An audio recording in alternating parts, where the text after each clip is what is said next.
Hey guys, Daryl here. I have a GE washing machine.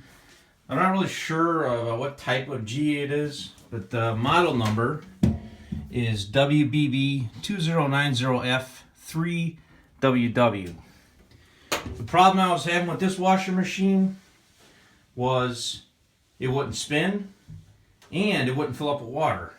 So I was thinking, well, the heck could cause that? I've had problems before where the motor right here overheats. You put too many blankets in, and wife, goes to the spin cycle, and because there's too heavy of a load in the tub, it won't spin. Then it has a thermal overheat switch in there that pops after 2 hours. It resets and it's fine. That's what I thought the case was with this one, but it ended up being not. So the way I found it was, my wife said, "Hey, hon, washing machine's not working, blah, blah, blah." I come in here and look. It was on spin cycle. We had a jacket in there, but it wouldn't spin. After letting it sit for 2 hours, it still wouldn't spin. So what I did was I tried, just as a troubleshooting measure, I tried to fill it up with water. When I tried to fill it up with water, it wouldn't take any water. So now, thinking, so it's something more than just the motor if it's not taking on water. So to refresh, it wouldn't spin, it wouldn't take on water. Now when I selected this dial right here, and I took it to about this setting right here, just to normal agitate mode, it was agitating, so it was weird. With nothing in there, no water, it was agitating.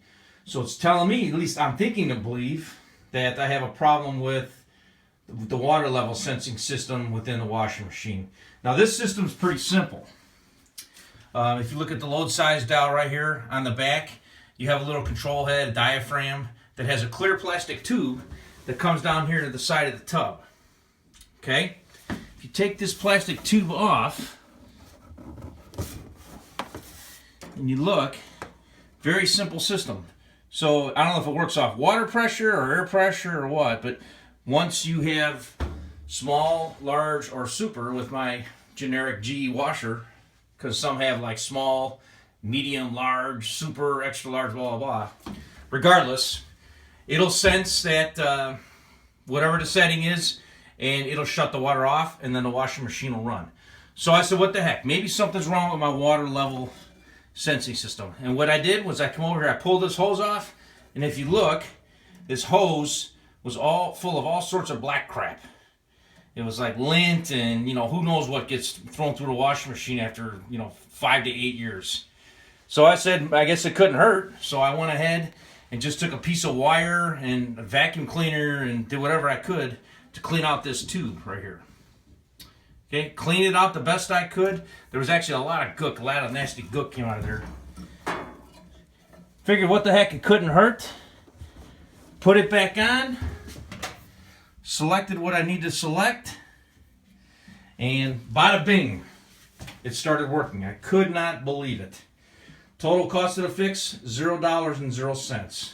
So, that was my easy fix. Every once in a while, for me it's very rare, but every once in a while you'll get lucky and, save you having to call a tech out and fix something, one of your appliances in the house. This was the case for this washing machine.